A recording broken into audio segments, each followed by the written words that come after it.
Bienvenidos a un capítulo más de Diálogos Sensoriales. En esta ocasión vamos a viajar a África, en particular a Ghana.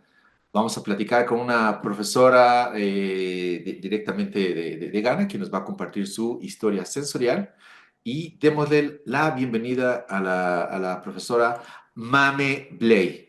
Maame, thank you so much for accepting this interview and the conversation with us and welcome to Diálogos Sensoriales. Thank you very much, Ivan. It's a pleasure to be here. Nice. Let's start if you allow this.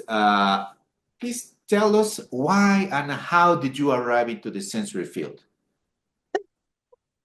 It was purely by chance. Okay. I didn't even know there was a field called sensory analysis. I I wanted to be, well, I didn't want to be. I was asked to go and do medicine by my parents. Okay. And unfortunately for them, but luckily for me, I got the chance I didn't get accepted into medical school. So I took the second best option, which was food science, and I combined it with biochemistry. Wow. And I didn't even know there was a course called food science. It was in my final year that I got introduced to the subject called sensory analysis by Professor Sechi Dawson. This is way back in 2002 or Okay. 2004. So that's my first experience in sensory analysis. I had nothing, and I was blown. I really loved that subject because I always want to find out what people think about experimental food I make in the house. And when I make food, I go, how much do you like it? Or what can I change? What I didn't know it was that it was actually a science and it's a profession. Right.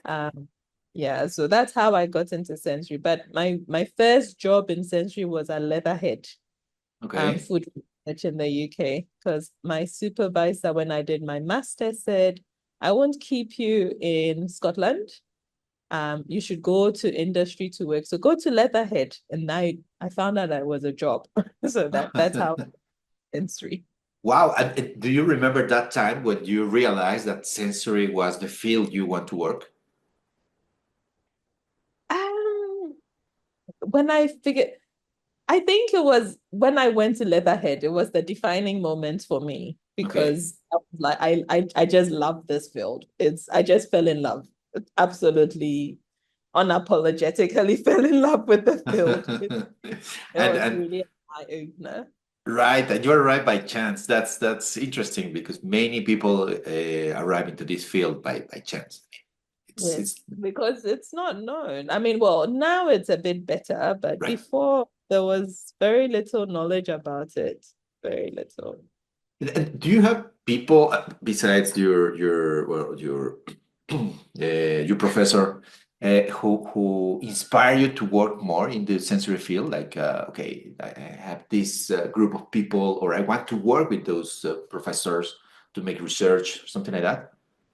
Well, in the early days, I think it was more defined by my work at Leatherhead. Mhm, And then I got the chance to follow it up at GSK, where I actually worked with Sensory in a product company. So mhm. that was very exciting for me. But I think much earlier in my career, I always knew I wanted to come back to Ghana Ah, to to do something. I always said my dream job was to come and teach, but actually it's not right, really.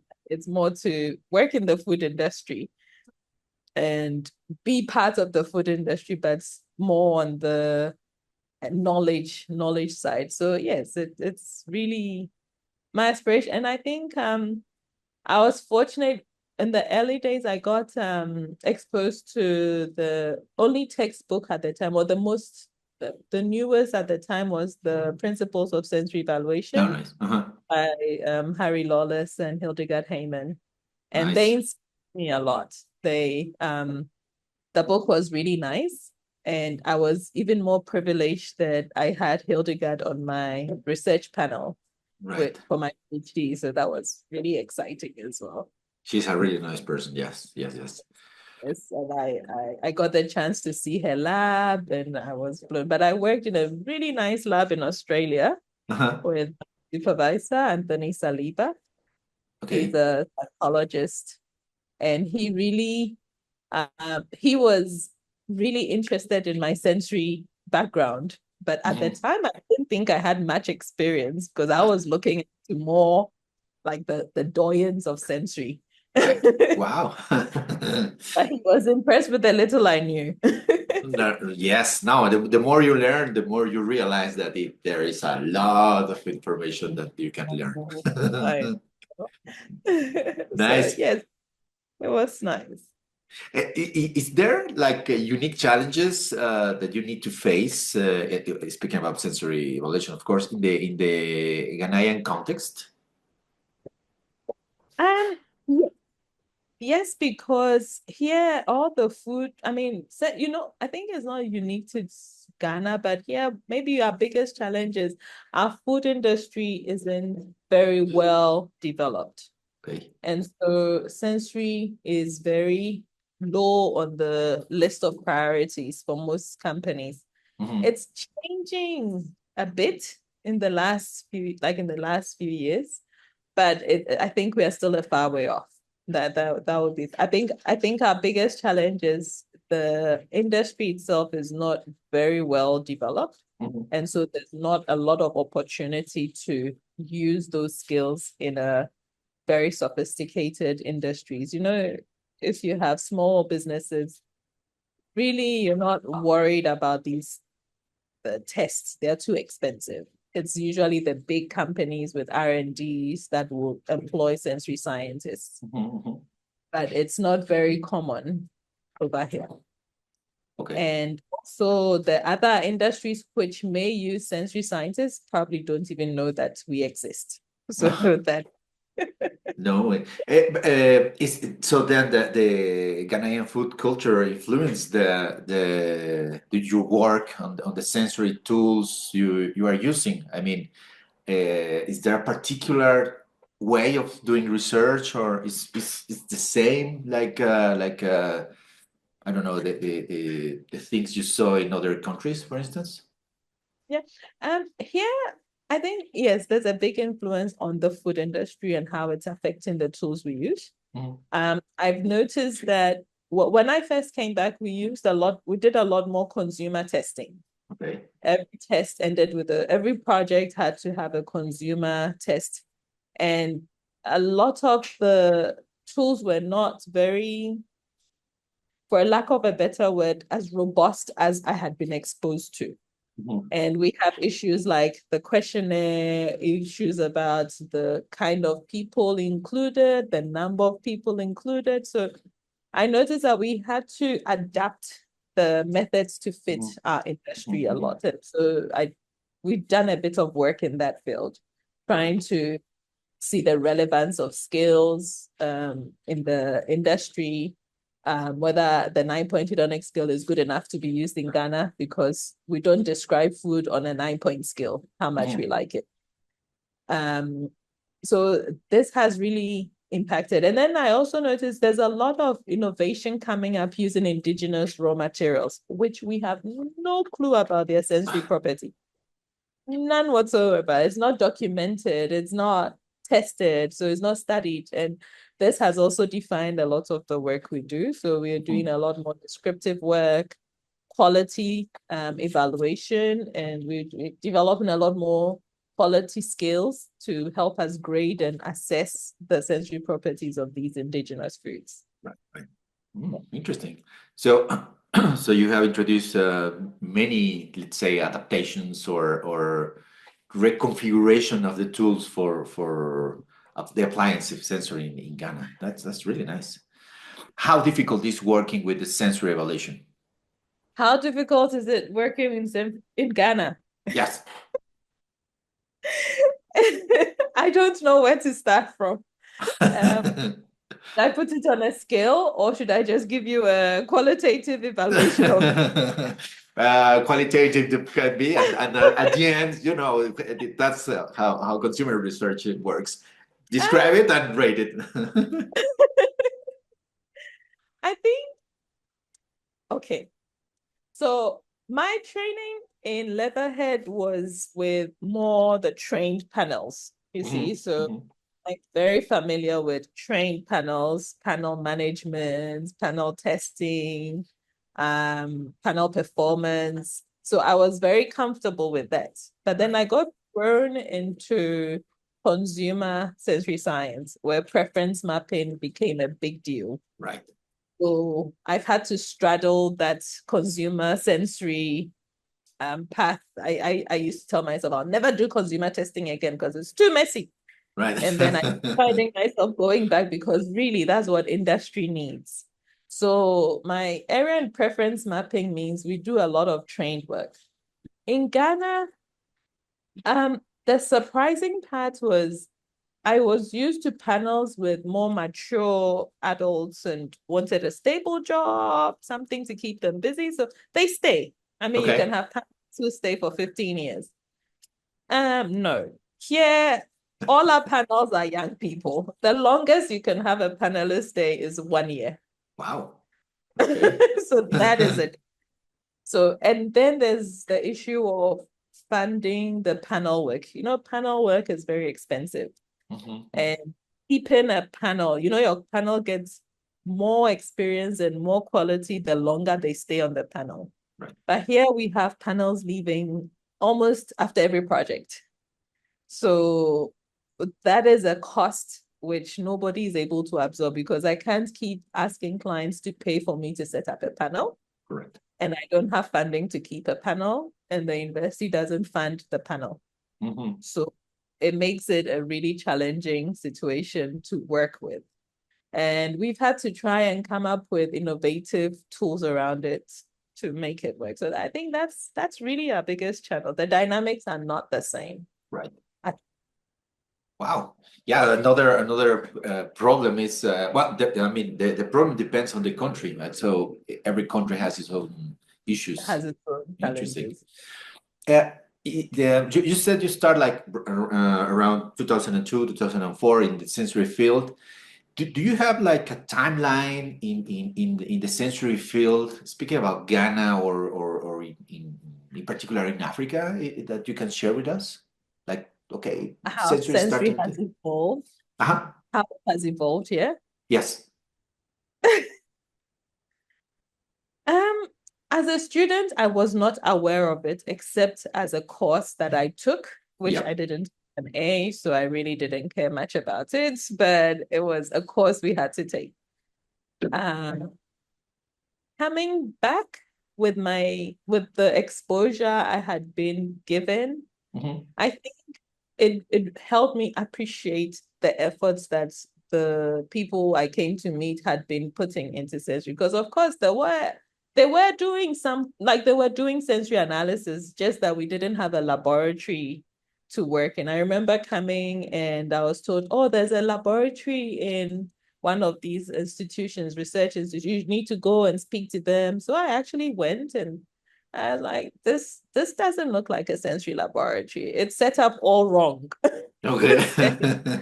And we were used to doing sensory lab in any space, any classroom that we have. And I mean, nobody took it serious. There'll be people walking in and walking out. There'll be a Mhm. test going on there. And when I visit industry, that's the same thing. Okay. In the development room, then there's a small room in there, and that's where the sensory. So it wasn't really, we don't have a lot of laboratories that are built for that. But we were fortunate at the University of Ghana. We got a funding in 2016 Hmm. that allowed us to build our first purpose-built sensory lab, Right. which to date is probably the only one I'm aware of that is set up according to the ISO standards. But Right. now there are a few more coming up. I have a colleague at GAIEC who is doing something. She's got some kind of configuration that works. It's better than what I had seen previously. Hmm. Um, there's also other universities that have started trying to put in place the century. So, and I think what I would say maybe the peak of the exposure of sensory happened in November when we had the AfroSense. Hmm. And we were able to get, I was very amazed that when we did a final closeout report just on Monday, And we had over 80 people coming for the conference, a maiden Nice. conference. I was very excited. And across Africa, we had about 23 international participants. And from Ghana, we had over 60 people who came from the universities and look. So I think we are getting there. We're Nice. crawling. We're still far away, but we're getting there. So I think there's some kind of succession. Nice. So I think there are a lot more young people getting into it. There's more interest, there's knowledge about it, and it's taking shape. Right, and you enjoy it. I can tell by your smile when you are explaining I this do. thing. Yeah. It's one of my weakest points. Get me to talk about sensory, and I'll probably break your ears. Okay, okay, thank you. Okay, let's change a little bit the conversation. I will start asking you some comparative questions. Please let me know who do you prefer. Okay. Ronaldo, Messi. Sorry. Red wine or white wine?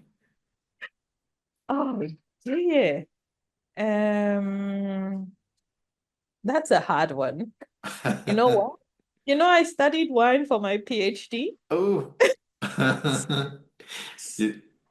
Oh, okay. Oh no, that I can't choose. Sorry, I can't. I'm sorry. Okay, missing Maybe data then. I'll take a white Sauvignon Blanc. Okay, okay, okay. I'll Uh, take a. Great, thank you. Tetra testing or triangle test? Oh, oh, triangle testing. Okay. City or forest? Forest any day. Okay. Traditional descriptive analysis or rapid methods? Oh. This is a trick question. Mm, Traditional descriptive analysis. Okay. Yes. Breakfast or dinner? Oh, dinner. Analytical or consumer testing? Analytical. Meat or fish? Oh dear, I can't choose chicken. Okay. So let's change by chicken or fish. Chicken. Okay. Parametric or non-parametric statistics? No, parametric. Parametric. Parametric. Okay. Preference mapping or PLS? Preference mapping. Okay. Any Thank day. you for your answers. So this is That was for hard. people who can arrive with you during a conference and ask you, hey, you say you like red wine or white wine, so let's have a cup of wine. No, with the wine question, I think it would be hard. Either. I should say either of them. Right. Okay. Okay. Uh, okay. Let's move to the final part of this conversation. How do you see the future of sensory evaluation in Ghana and if there is a role for the consumers in this process? Yes. I think sensory evaluation has a very bright future here. Reason being, we started with young people, Okay. and there are a lot of young people engaged in it. Mhm. My panel is students, and they love it. They talk about it with their friends. It's like a hobby job, which for Uh-huh. me gives hope. So yes, we have to find innovative ways to keep them sharp, Uh-huh. but I think there's a future. It's going somewhere. It's not just a dead cost. I think there's a lot more that can be done. Uh-huh. We've in Ghana, at least we've been fortunate to have developed the skill, trained people in the field.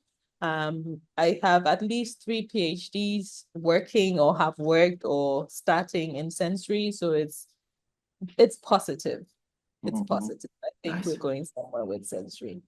With the role of consumers, I think as a country, we are becoming more sophisticated with choice.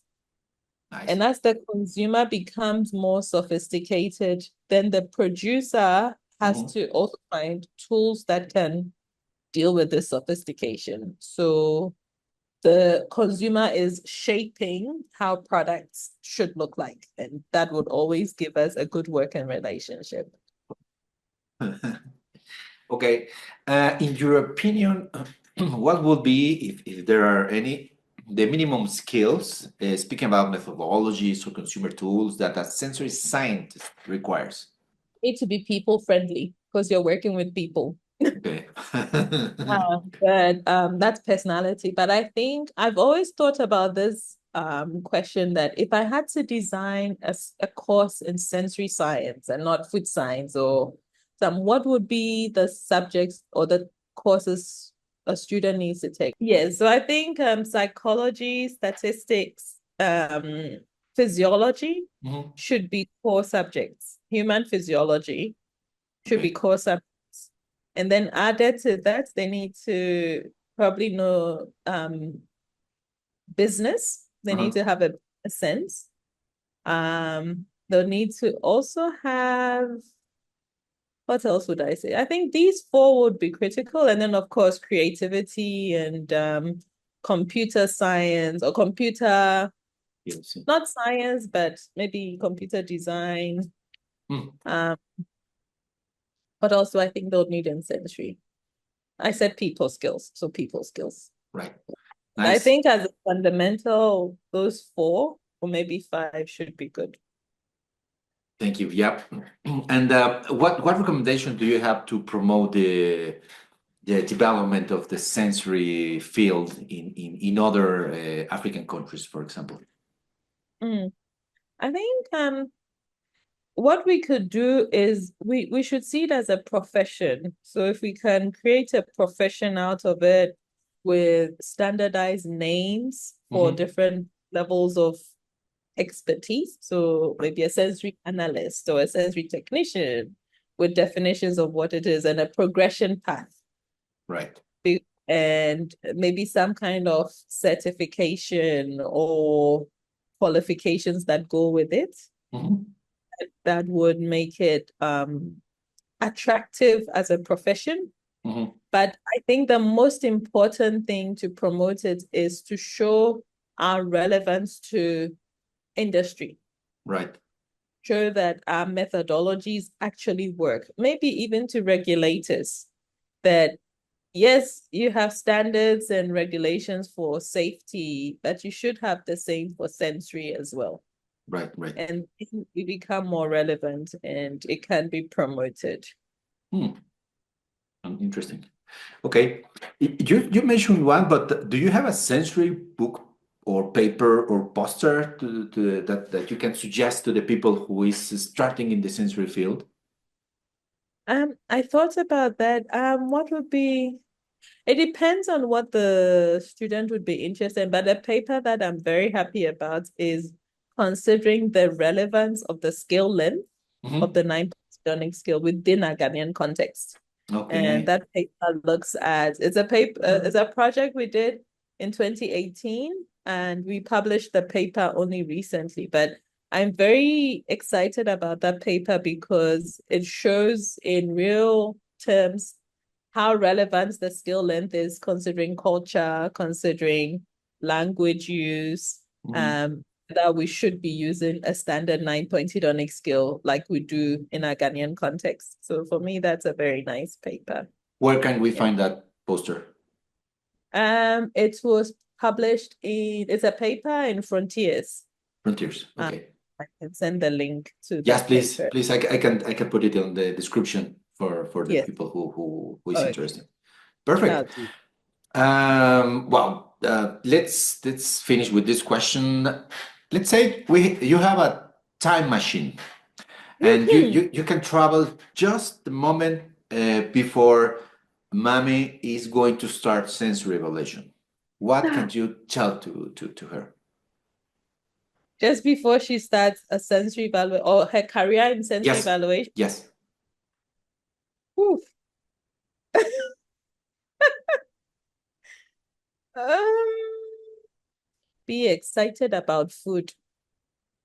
Um, or because before it would have been packaging, but I think I would always have come back home to sensory because it's about how you feel. Right. The question has always been, do you like it? And if the answer isn't good, you need to fix it. Right. I think that's the only thing I can think about. Okay, okay. Nice. Well, sorry.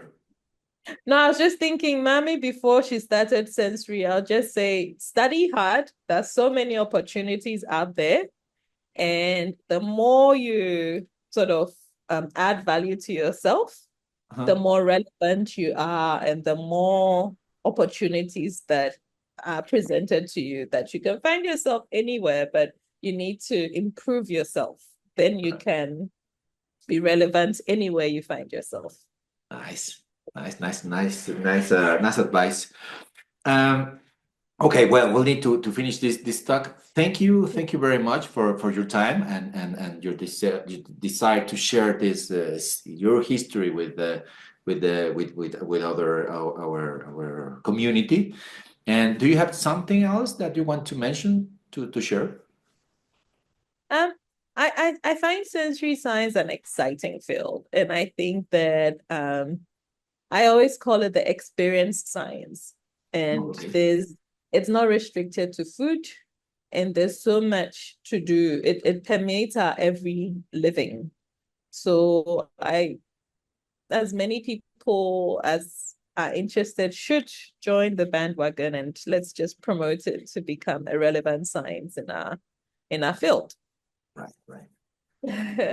Thank you so much, Mami, again, and hopefully we can see each other at Bangor, maybe in Yes, Philadelphia, I'm planning to be at Pankwood, and thank you for the invitation. I'd never have thought to go to it's Latin America, Latin America, where in Mexico. yes, it is one of my dream countries to visit. So thanks for taking me there virtually.